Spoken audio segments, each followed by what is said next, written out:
On this episode of Big Boys Don't Cry, we discuss the film Il Postino. You don't have to have seen the film to enjoy the podcast, but if you do listen without having seen the film, just be aware that the plot might be spoiled for you. Enjoy.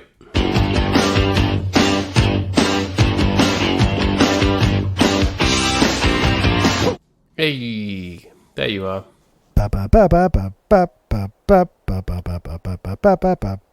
My Il Postino. I was seeing if you were going to finish it for me, and you didn't. Well, you said my, and then I got confused. My Il Postino Neruda. means the postman. The postman. My Neruda. Come on, dude. Okay, no. I was thinking of my version, which actually my wife came up with, which was Il Postino. That was quite good. I was trying to come up with some words, but I couldn't. My alternative was once again with the Il Postino, with the Il Postino, with the Il Postino. Because you're illin, right? Yeah, exactly. Like Run DMC. That was like the joke I always say is that my rapper name would be Il Postino, ILL.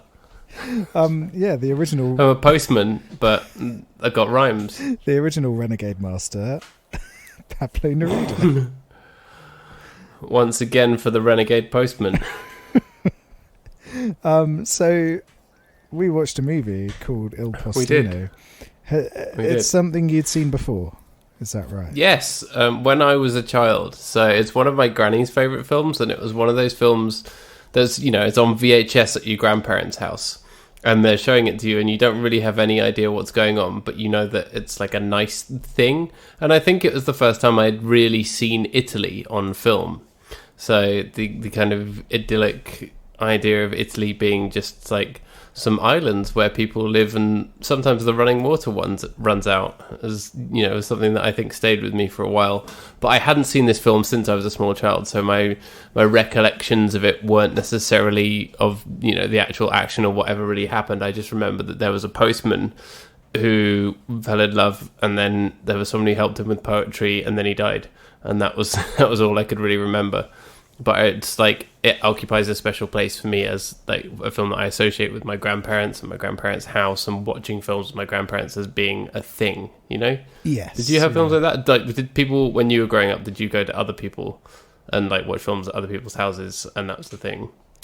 I suppose so. I mean, we didn't see much of sort of my grandparents and things like that when I was younger, because a lot of them had unfortunately passed away before I was born. But I suppose you do have those kind of nostalgia movies. So for a lot of them, it's things that I watched when I was a kid with my brother and things like that. As opposed to with grandparents. But yeah, there are those certain movies where you really love them.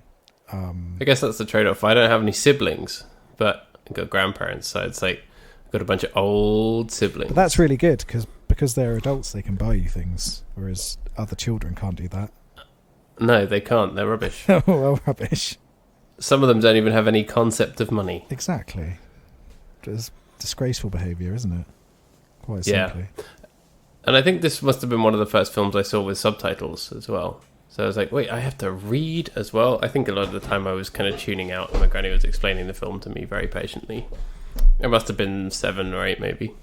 Yeah, I was very disappointed that you made me watch a movie where I had to read, because reading is for chumps. Reading's for nerds. Exactly. I made you a nerd. This whole episode was just a plot to reveal you as a nerd. Yeah. Because like I said, I actually didn't watch the film, or I watched it, but I didn't read the subtitles, and I don't speak Italian, so it's you just put some duct tape along the bottom of your screen. Yeah, like the conspiracy people who put that over the camera on their laptop. Yeah, exactly. Like that. Exactly. Very, very anti-subtitles. Me can't deal with it. Yeah. Shouldn't be allowed in cinema. No, I'm not going to the cinema to read. I don't go to the cinema to read. Oh, speaking of conspiracies, I went to the barber's yesterday, and it turns out there's the amazing local barber that I found, who last time cut my hair, brilliantly, and we just had the kind of nice, normal small talk as you have. Turns out he's a massive conspiracy nut, and he spent the whole time, like while he was cutting my hair, not only talking to me about 5G and vaccines and all of the big hits, but like showing me Facebook videos of people talking about this stuff while I was getting my hair cut. So obviously, because he's cutting my hair, he's holding scissors very close to my ears and my face. There's nothing you can do, is there? That's incredible.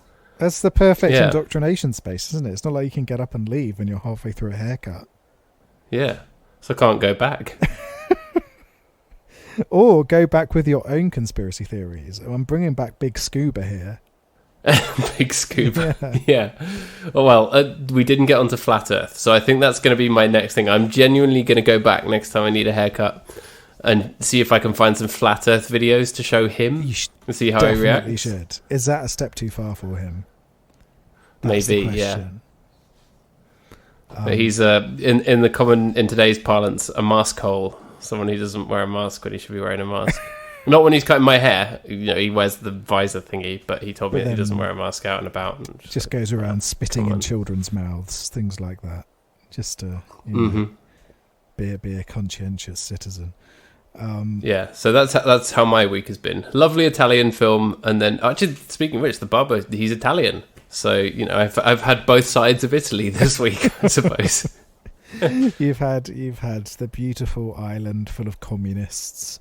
And then you've had conspiracy theory barber. Yeah. And in between them is the famous Cuban poet, Pablo Neruda. Famous Cuban poet.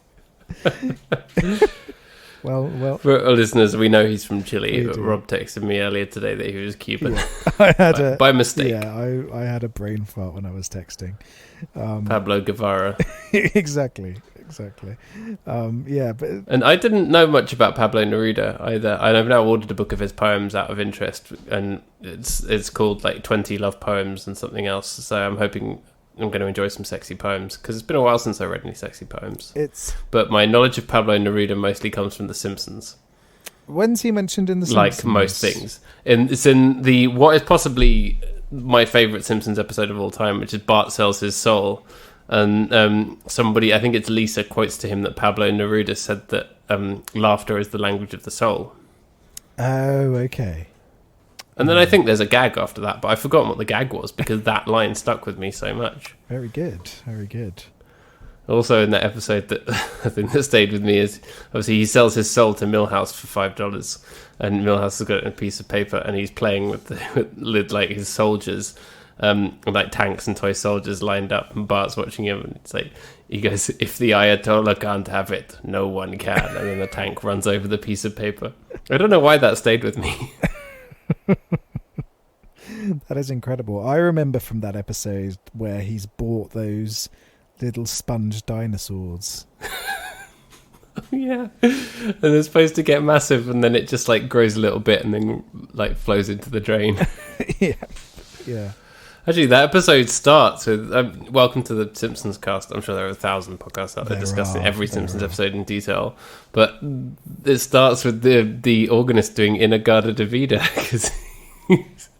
Or as Priest says, In the Garden of Eden by I. Ron Butterfly. Which I do. Yeah, it's so good, that bit. It's one of the best openings of The Simpsons. Yeah, it is fantastic. So something interesting about Pablo Neruda is the kind of controversy around him. I don't know if you know much about this, but I know a bit about his life and stuff. It's claimed that he raped someone, although the extent of this is never been fully established, where it seems as though there's maybe a rape that he accounts in his memoirs, but it was never discussed during his lifetime. So it's really weird, and it is this kind of black mark on him, where some sort of in Chile there's a big controversy around him within feminist movements, where did this happen? Are we right to sort of praise a man who might have done this? But yeah, so I did not know that. Yeah, it's very odd, and it seems as though it's a very much a grey area. I suppose because you're looking at something that happened in like the 1920s or 1930s that is briefly mentioned in a memoir of a man who often uses metaphors for other things. And so yeah, it's one of those things that seems to have kind of stuck, but it's come long after his death. Yeah, so it didn't come out in his lifetime. No, I don't think so. I think it was just when his memoirs were published. And it's this kind of ambiguous thing that comes up there, but it's an interesting thing, and it's funny seeing a movie that portrays him based on the dialogue that he has in his works. Then there being this context around it, which is it doesn't seem to have become an international thing, very much based in Chile, and sort of feminist movements there. Where I just find it quite interesting that there is this movie that kind of has him as this great romantic. And this really inspiring, important historical figure. When did he die? Because it's based on a novel that obviously was written in the 80s, I think. Oh, so he would have been dead before any of this happened. He died in 1973. He was just too much ill behaviour got to him. Yeah. He died at age 69. Another fascinating thing about him is that he was potentially killed off by Pinochet. Yeah, is what has been suggested as well. It's a interesting life of a communist poet who might have been killed by a big old dictator, but spent a little bit of time on an island in Italy teaching a postman to love. Yeah, which is great. I think people in exile is always quite good, quite fertile ground for films, isn't it? So someone exiled to a different country or in some kind of lockup, they end up being charmed by someone locally. It's quite a nice thing. I can't think of any other stories off the top of my head like that, but it's always a good setting, isn't it? Yeah, I mean that's how I live my life. I have been exiled. Yeah. Well, we've all kind of been exiled, haven't we? By the Rona. By the Rona. I was exiled before the Rona down to Sussex, the land of... Yep, I packed you off. You did. Put me in a box. I sent you away.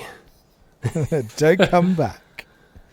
But yeah. Until you learn how to love. Yeah. And that's how we started doing this podcast. That is how we started doing this podcast. It's until Rob learns how to love. Yeah. Have you? So I guess I should check in. Have you learned how to love yet? I've learned how to live on an Italian island. Is that love? Maybe I've learned what a metaphor is. Is that love?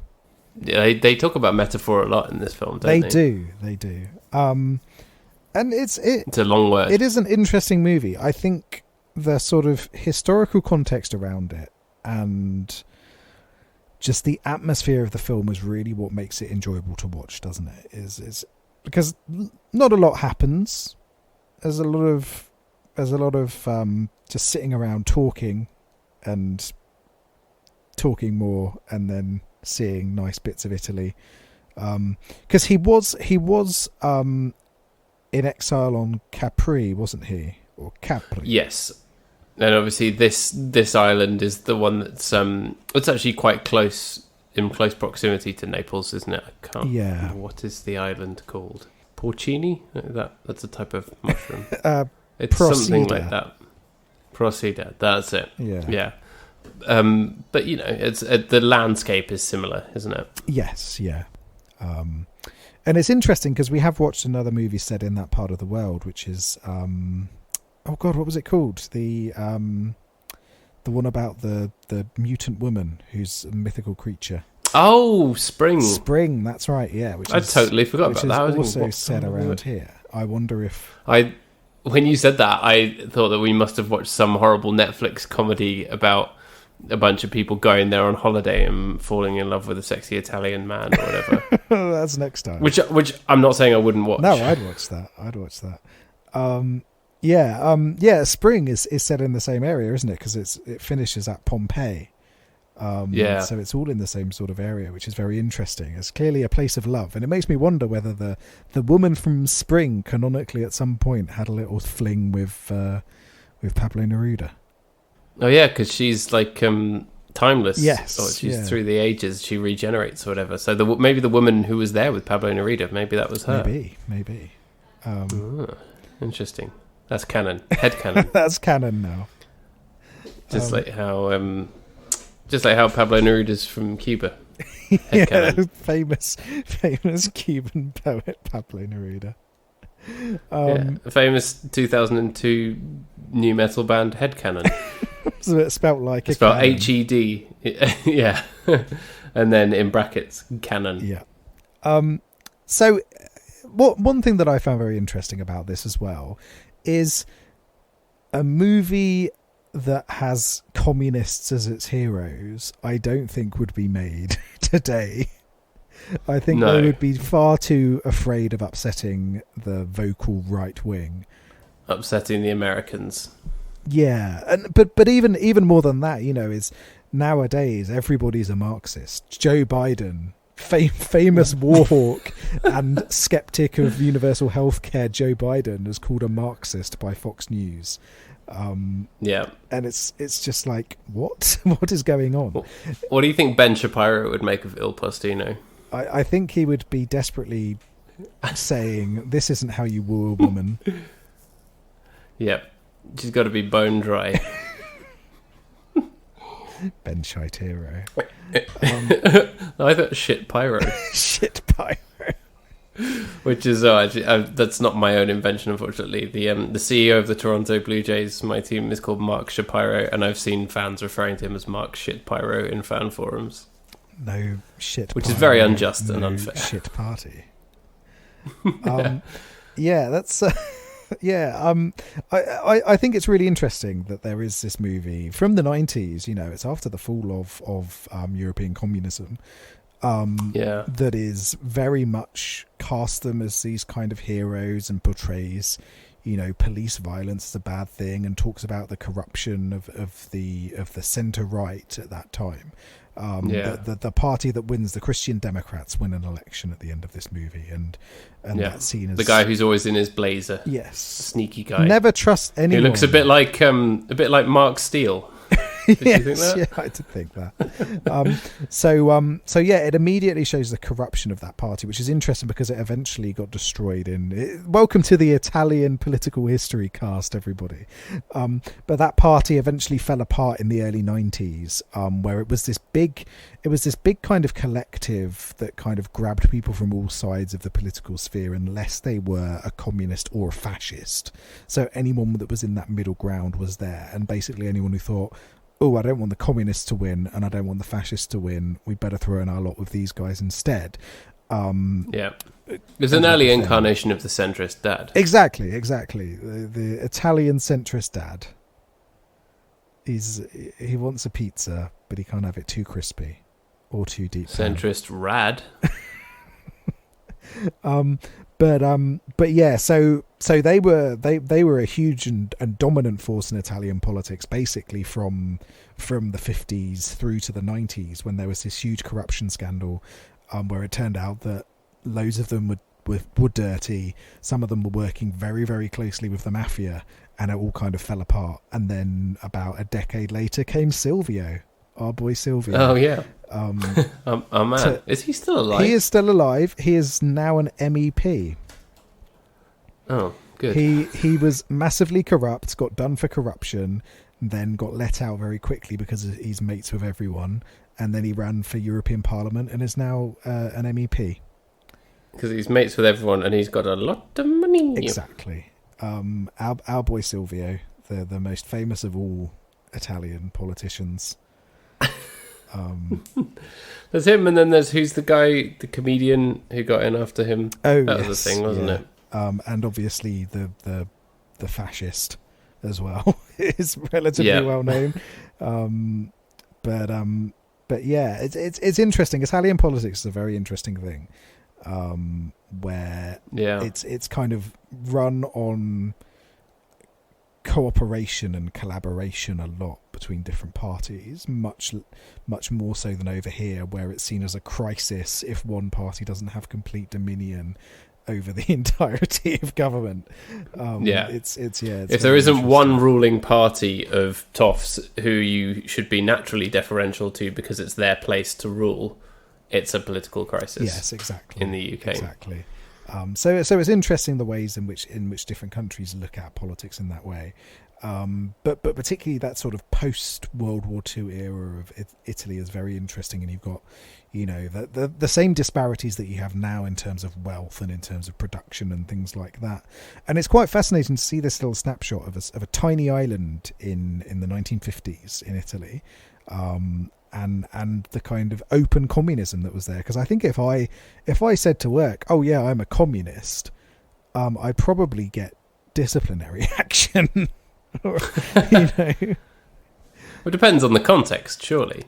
If you set up a Zoom call just to tell them that, then yeah, they'd be like, "Why are you wasting my time?" But if you just drop it in casually into a conversation, you might get away with it. Maybe, but I definitely get some side eye, and it's the kind of thing where you do think if you came out as a communist, it would probably damage your chances in terms of promotions and things like that. If you were that staunchly to one side of the political spectrum, particularly something that left wing, and so it's really interesting seeing an era where that kind of political discourse was much more open. The Italian Communist Party used to get quite a lot of votes every year. It's set in 1950, isn't it? Yeah. So it's really interesting that way, and I found all of that element a lot more interesting. So I'd never seen this before. It's one of those. It's a DVD that sat on my parents' DVD like case for years and years and years. I never watched it, but I found all of that side of things a lot more interesting than the main romance story, which is quite basic, to be honest. But really, you're talking about the romance between the man and the woman. But really, I think this film is about the romance between a man and the written word. Or really, it's about a bromance between him and Pablo Neruda. Yeah, or sort of the admiration that he has for Pablo Neruda becoming a form of love and a form of kinship, which is I find it really interesting to see that transformation and the way that it evolves. I think that's what really gripped me about this. Yeah, and that's right. Is although it's framed as this romantic movie, in fact, the main driving force is the bromance, really. Which is good. It's a good bromance between them, and you see that kind of growing respect between the two of them, and that kind of nurturing element as well. Not quite as good as Captain Corelli's mandolin in terms of foreigner turns up on Italian island. Did we watch that? Oh, of course we did. Nicolas Cage. Oh my god. Wait, that prompted the Cage Challenge. It did prompt the Cage Challenge. Go on YouTube and search #Cage Challenge for more information if that passed you by. Oh man, that was a real highlight of this podcast. Actually, I really enjoyed it. It was, yeah, a good time. I wonder what the Il Postino challenge would be. Write a poem. The scenes when he's talking into the mic about, write a poem. That's your homework, listeners. Write a poem about Pablo Neruda, or write a poem as the world's greatest Cuban poet. That's Who is the world's greatest Cuban poet? That's what we're going to find out. I know any Cuban poets. Yeah. Cuban poets, get in touch. I know you listen every week. We've got a big contingent of really famous Cuban poets. There's not many on Wikipedia. I'm just searching Cuban poets now. This is my homework, is finding out about Cuban poets. Yeah, we should do our homework. Yeah, exactly. So Nicolas Guillen is a Cuban poet. Cool. He's our boy. Yeah. He's our new fave. He's our new Cuban poet of the world right now. But if you want to contradict that with your own favourite Cuban poet, get in touch. We'd love to hear from you. Please do. Yeah. Would love to hear more about that. But no, the scene where he's recording his little message for Pablo Neruda that never gets sent to him, you could dub some bullshit over the top of that, I guess. Yeah, we could do that, but then just have the entirety of one of our episodes of the podcast. Yeah. This is how we record. Little peek at our home studios in lockdown. I'm just spitting balls out onto the floor. This MF spitting. In hope that it will one day attract my true love. Yeah. Yeah. Table football balls. Yeah. The sort of weirdly sized, round little white boys. Yes, yeah. Oh, table. That was a football. weird scene, wasn't it? Where like he goes into the bar where she works, and she's just like playing table football on her own, and he just joins her and plays, and they don't say a word. It is very strange, really strange. But I mean, it's like, what are you, 4 years old? that's true love. That's true love right there. That's how love works. It is.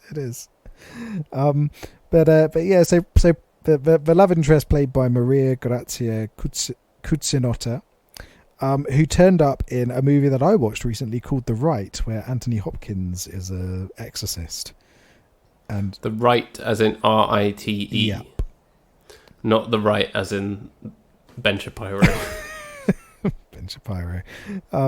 Yeah, no, not that one. Where she turns up as a character called Aunt Andrea, and I don't remember her at all in that movie, but apparently she's in it.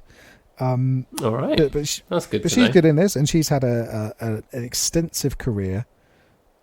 She plays Sideshow Bob's wife in the episode where Sideshow Bob gets married in Italy.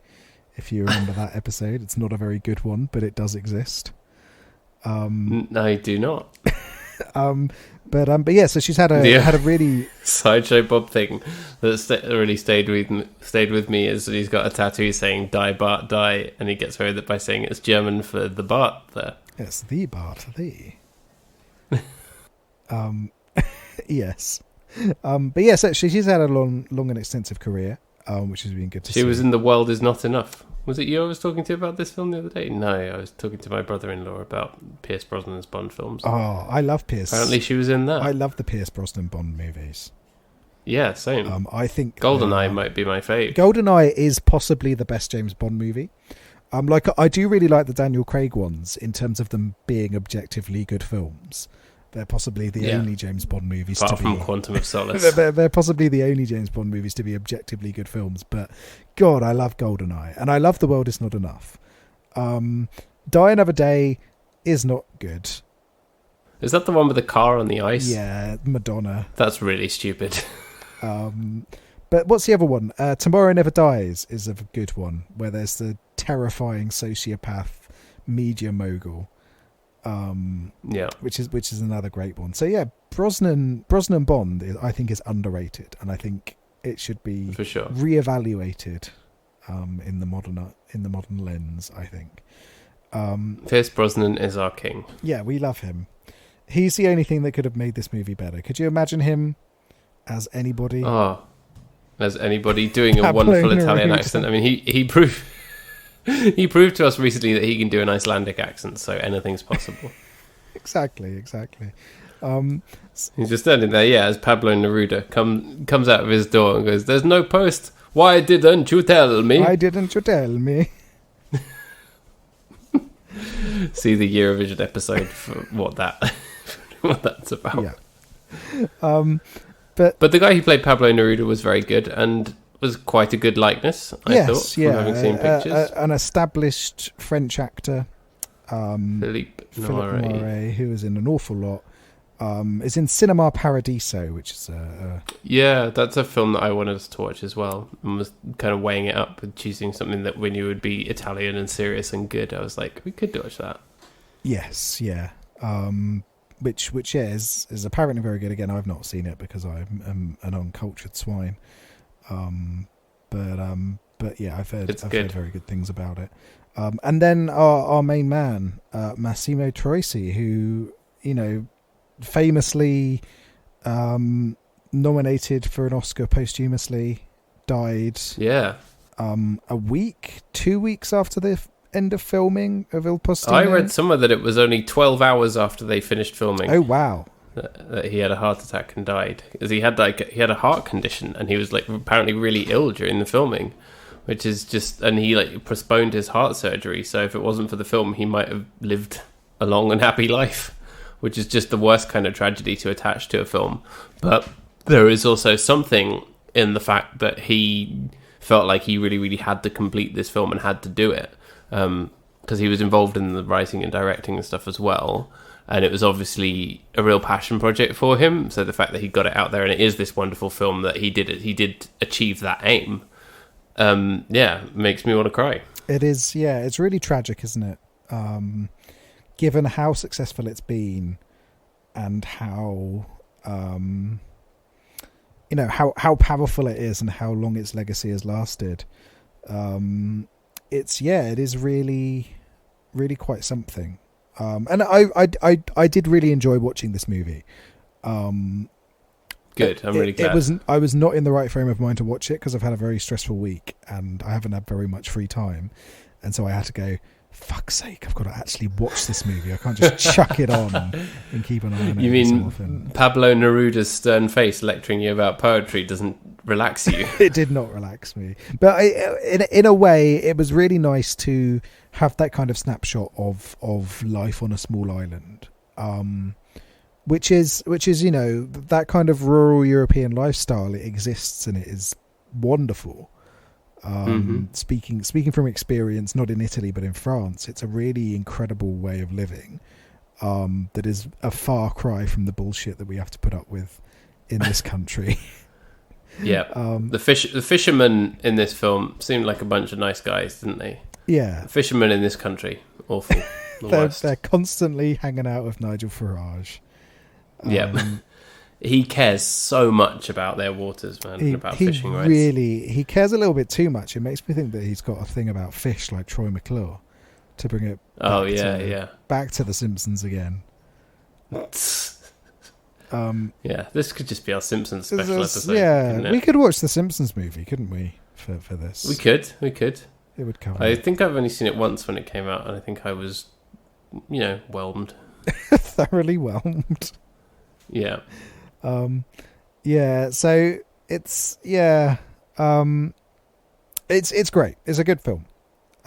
You've got to be in the right frame. You say it's great, even. Yeah, but I do think you've got to be in the right frame of mind to watch it. I don't think you could just go, oh, you know what? I feel like watching Il Postino today.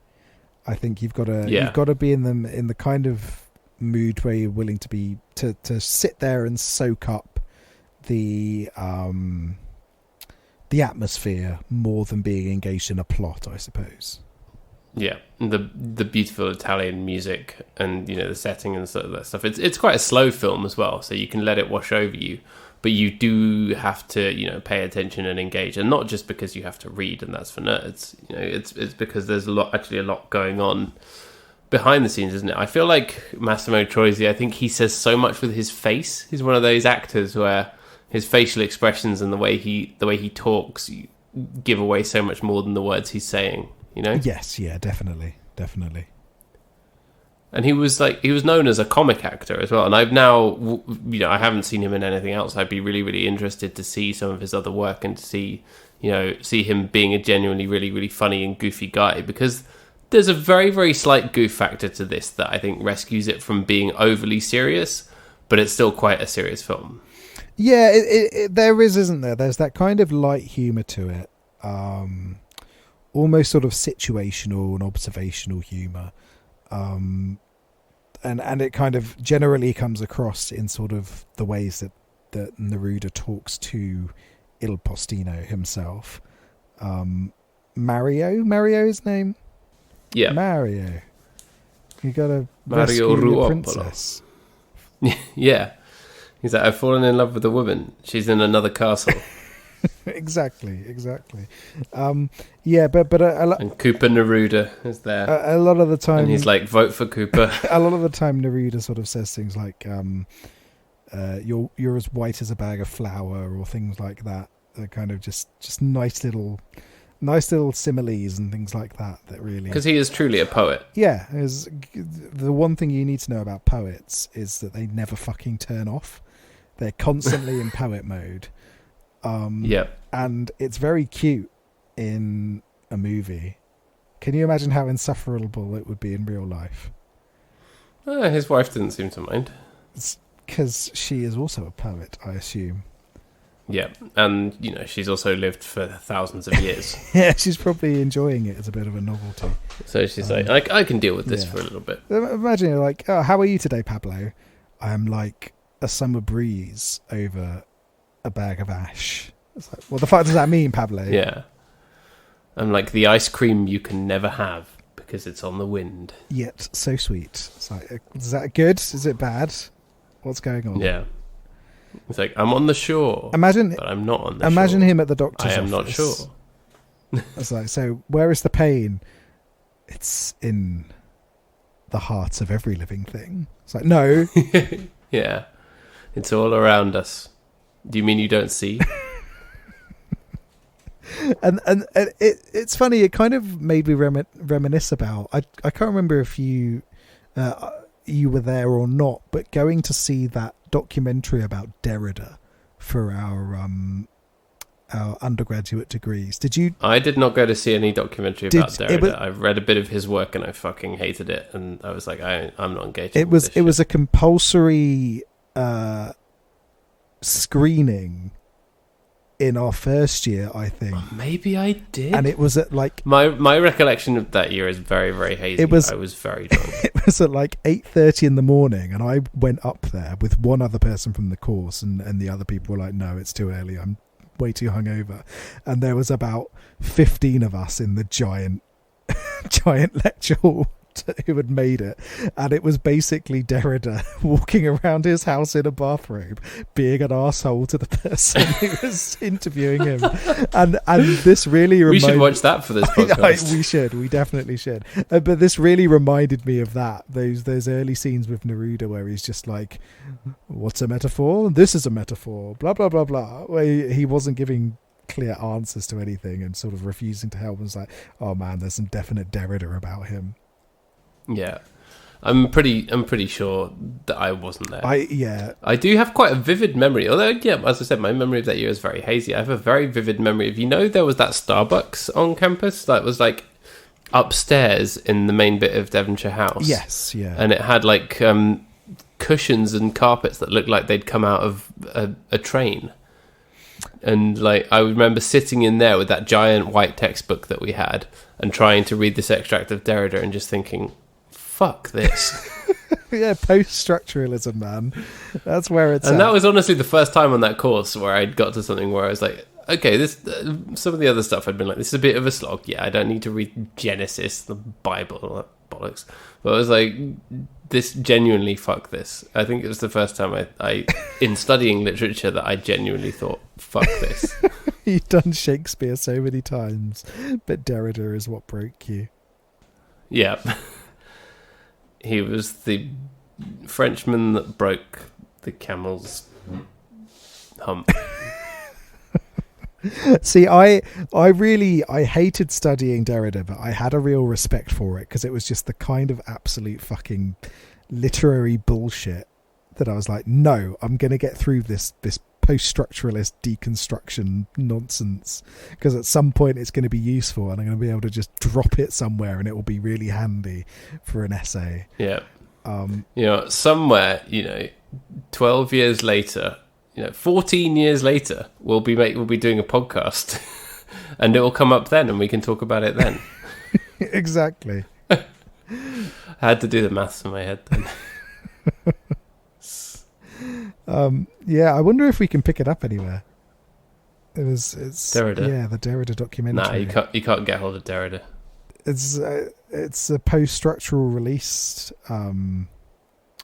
service, isn't it? Where you just can't. It's linked to literally everything else. Yeah, no, I wonder how easy it is to get the documentary about Derrida. We can watch it for this podcast. I'm sure it's like this. You know what Derrida would love about today's cultural landscape? LinkedIn. I do sometimes wonder what these kind of theorists would think about the modern day. A lot changed because Derrida died in 2004, and I wonder, a lot has changed since then.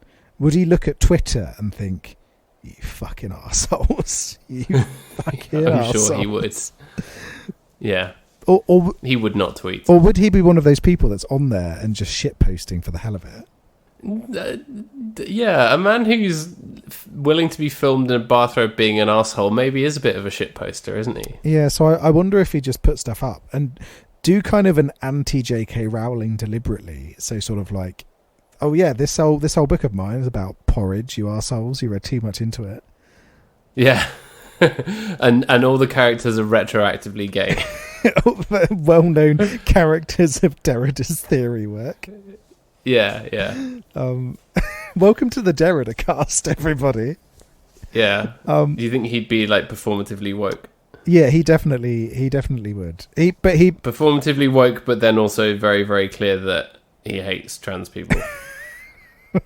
No, I think Derrida would be deliberately provocative of the alt-right, because he was big into anti-racism, wasn't he, Derrida? Yeah.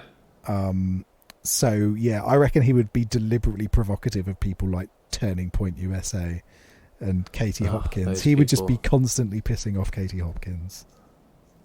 Yeah, I'd like to think so. He'd be out there on a boat helping these asylum seekers into the country, giving them Mackie D's on the way home, that kind of thing. He'd just be out there. And then teaching them the art of shitposting. And teaching them the art of shitposting, yeah. In this podcast, we stand not the works of Derrida, but what he represented, which is... academic shitposting. Which is academic shitposting. Anyway, right, Il Postino. Back to Il Postino. Yeah, I would like to hope that Derrida and Pablo Neruda are shitposting together in heaven. I think they are. Yeah. But yeah, as you say, the politics stuff is there, but it's very much in the background, isn't it? But then it suddenly becomes very, very important, because at the end of the film, it turns out Mario died at a communist rally when he was getting up to read one of his poems, which is like really massively powerful and feels not incongruous, because it's a very, very... It's a fitting end to what's a romantic film where you always feel that there's some kind of tragedy about to happen. But yeah, it is kind of odd that it's just there in the background, isn't it? Yeah, you're right. It is strange that it just kind of it happens, and it's very bittersweet. And I'm not sure if it's based on real events. It's based on a novel, isn't it? Yeah, but it's very much fiction. Yeah, the book, as far as I understand, which makes it very bittersweet, because it feels very unsatisfactory. And I suppose maybe that's part of the point, as it's meant to be. And life is fleeting, and you never know when you're... Life is fleeting, so write poems. You never know when you're going to get killed at a communist rally, that kind of thing. Yeah, so write poems, use metaphors, walk by the shore. Yeah, exactly. So yeah, but it is... I don't know, the end disappointed me a little bit, and it was very impactful, because you're like, oh man, he never got to see his kid. But yeah, at the same time, it's a kind of... I wish there'd been a little bit more of a satisfying conclusion, if you know what I mean. Yeah. It might have actually been enough for Pablo Neruda just to come back and say, hey, how you doing? Yeah, he just turns up again and is like, what's up? Yeah, and he's like, I kept your poems. Here's my friend Derrida. Yeah. Or they do, like, 20 years down the line, Pablo Neruda's dead, and actually they haven't spoken or something. But, like, he gets a package in the mail, and it's a tape that Pablo Neruda recorded for him of some poems. Yes, yeah, exactly. Something like that, I think, would be... Should have involved the giant, weird tape machine. Yeah, exactly. It needed to be there, didn't it? Yeah. I think it's also that it ends with the like black and white footage of the crowds and stuff, which feels very incongruous with the tonally and aesthetically with the rest of the film as well. And that's the intention. But yeah, the way that it ends there, it's like, oh wow, here we go. Okay, he's dead. Yeah, that's poetry. That is, yeah. It's yeah, it's an odd end, isn't it? Yeah, for me at least. But I'm glad it's here. I'm glad it's here, and it's lovely and sad, and it's Italian. It's sad but good. Yeah, sad but good. Which is a thing that we love on this show. Yeah, sad but good is our thing, isn't it? That's what we want. Sad but good.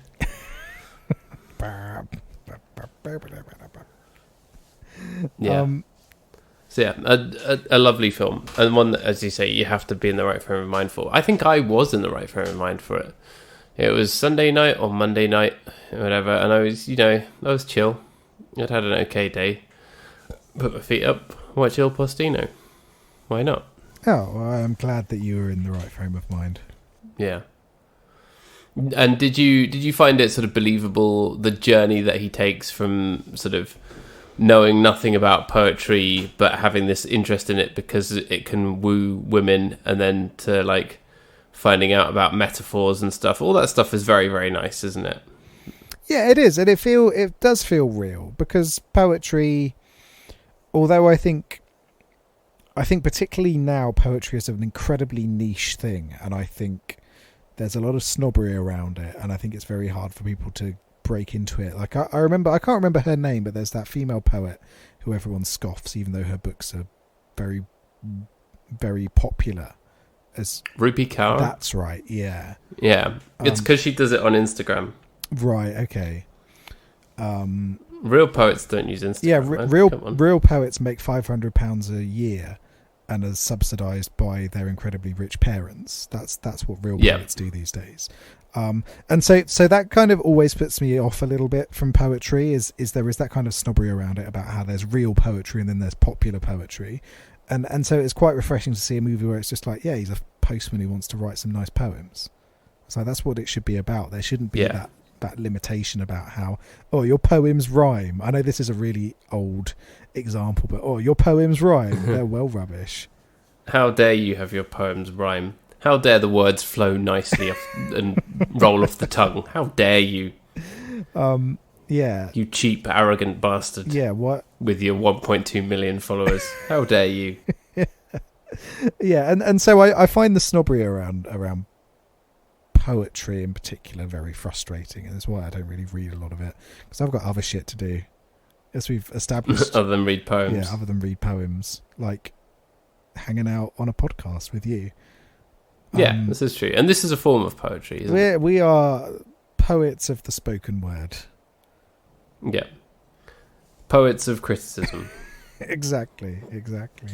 But yes, I don't see what we do as criticism so much as poetry. Yeah, it is. Reflective and responsive poetry. And sometimes we rhyme from time to time. Yeah. Ooh.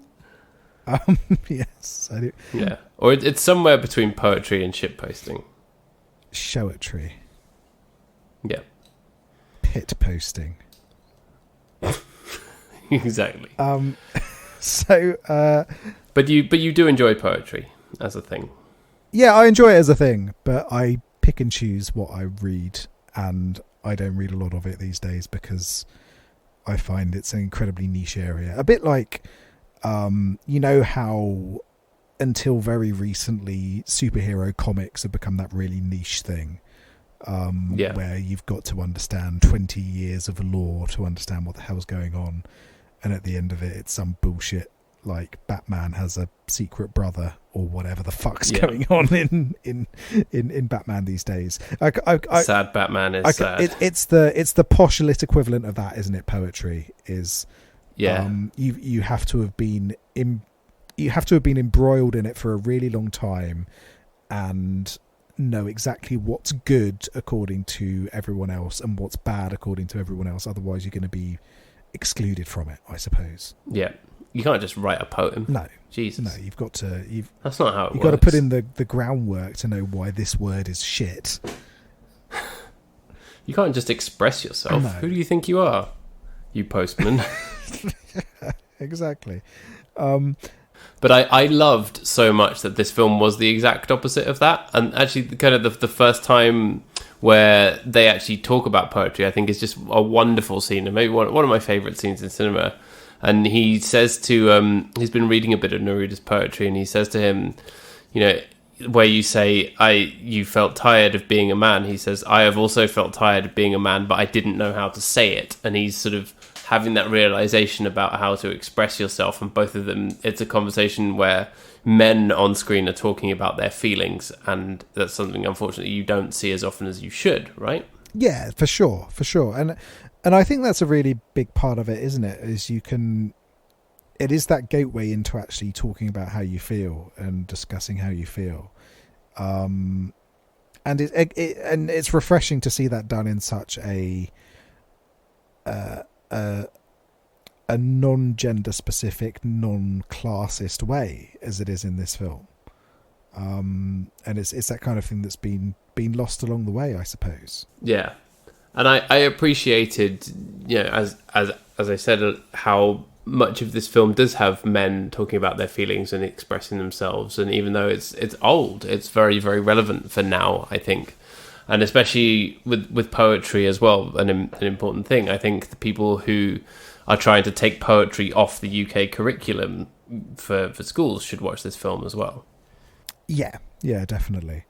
There's some good lines where Neruda talks about poetry and explains why it's good and what it is and that kind of thing in a non-patronising way to the simple postman. That's a very, very nice thing for, I think, anyone could watch and enjoy this film regardless of your interest in poetry, and it might wake you up to a few things. It made me want to go and read some poetry anyway. And that's what you need, isn't it? You need a way to get to people who wouldn't necessarily be interested. And that's what poetry needs. It needs that populist element back, where people can just, that accessibility, I suppose, where people can just get back into it in that way. And this movie does kind of explain why poetry is important and why it's such a powerful tool for expressing oneself, in a way that I think a lot of people don't look at it. So here's what they should do. They should make kids watch this movie and take off some of the English bullshit off the curriculum and put something else in instead. Yeah, that's actually a good idea as well, because it'd be good for them to see it through a non-English lens as well. Yes, exactly. Instead of whatever fucking Victorian shit is on the curriculum. Get rid of it all, add Il Postino, add some sexy poems by Pablo Neruda. Yeah, that's what... They're too young to know that it's problematic. That's what kids want. They want sexy poems. Yeah. Yeah, because not only is poetry a very, very important way to express yourself and to understand and to process your feelings, it can be sexy as well. It can be sexy. All the best poems are sexy. Yeah. Especially Kubla Khan. Right, so have you got anything else? I wandered sexy as a cloud.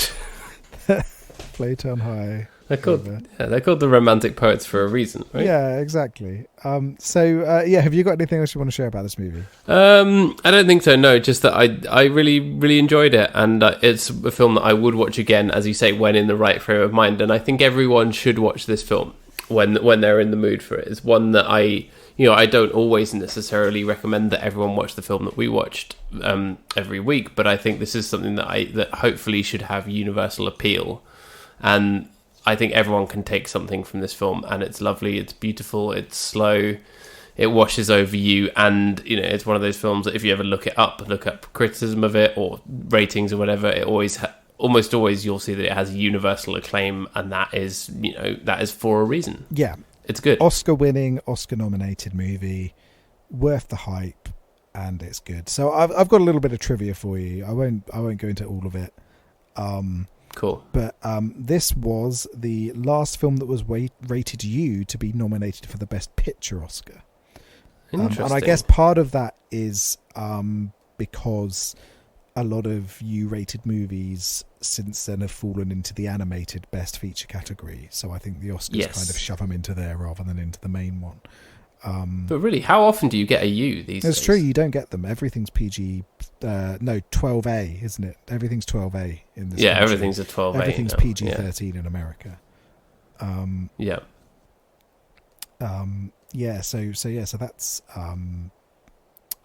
So that's interesting. And then in terms of other nominations, it was the only film that year nominated for Best Picture at the Academy Awards and not in any Best Motion Picture category at the Golden Globes.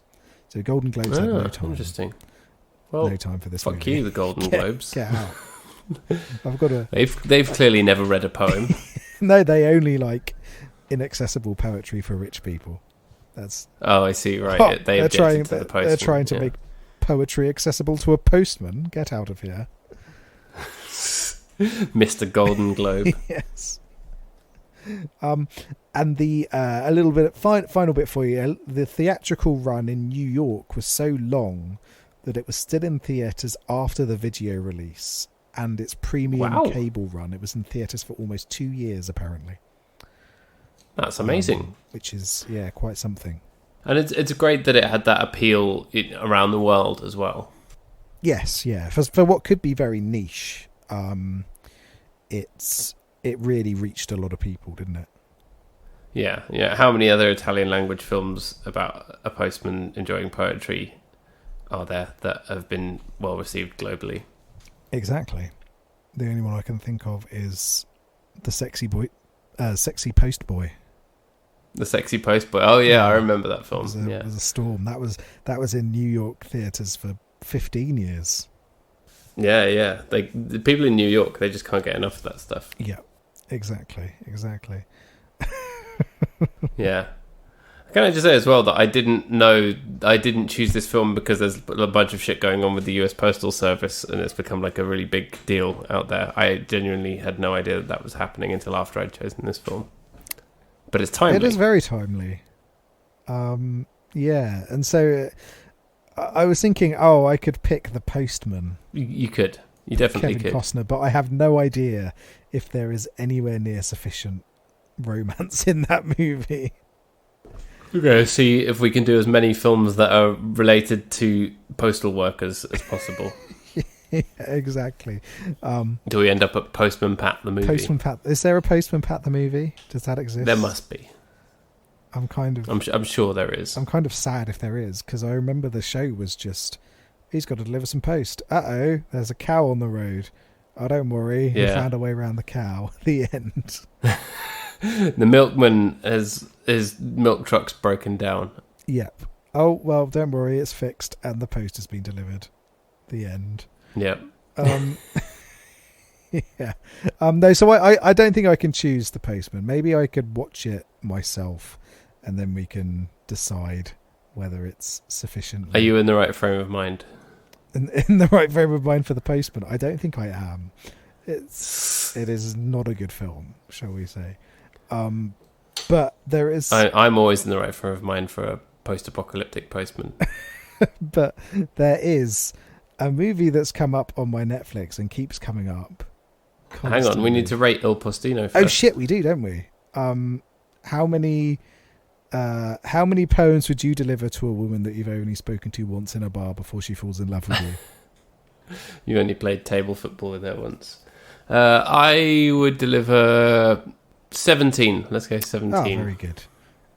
So yeah, it's a pretty high score. You know, it's not like the greatest motion picture ever made, but there's something really, really special and lovely about it, and I want people to watch it. So I'm going to give it a high score. Yeah, and I'll give it a 16. One less because I'm a grumpy bastard and I was like not in the right frame of mind for it. But it is a great movie. Hey, that's a high score for you.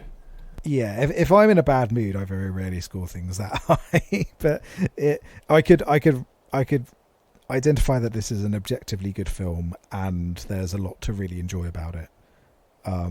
Yeah. So yeah, I was on board with this. This was great, and more people should watch it. Sweet. Please tell me what rubbish we're watching on Netflix now. Oh, who knows? Maybe it's going to be amazing. I don't think so though. But there's a movie from last year called Only, which keeps showing up as the first thing on my Netflix. I've no idea what this is. Your Netflix must be very different to mine.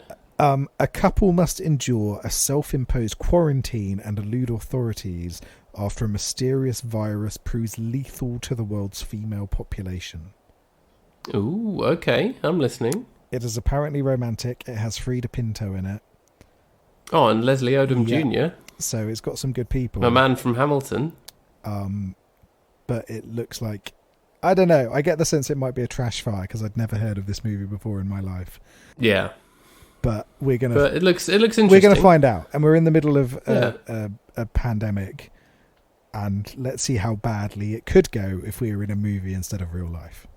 Yeah, post-apocalyptic romance. I'm down. Yeah, cool, brilliant.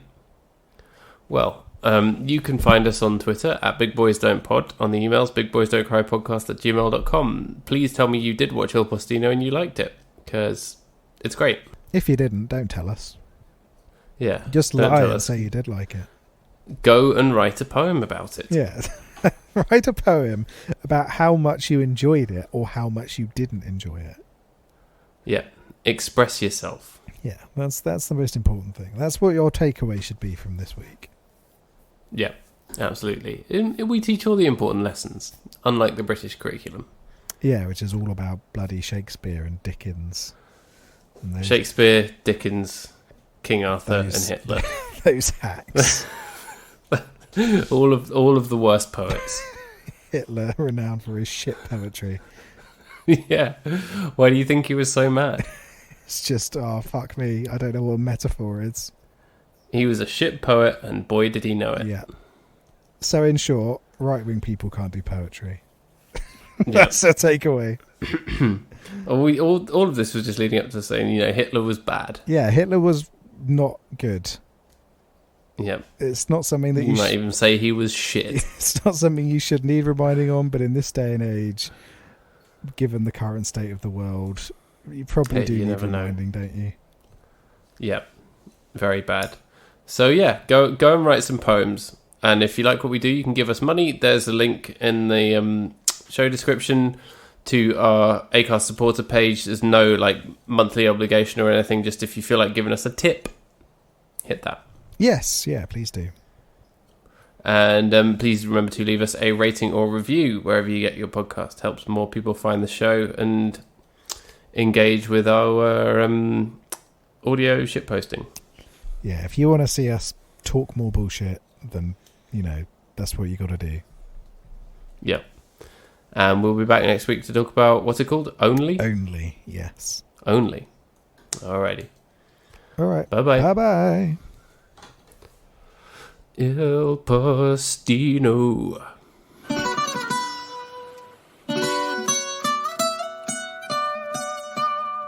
Ay.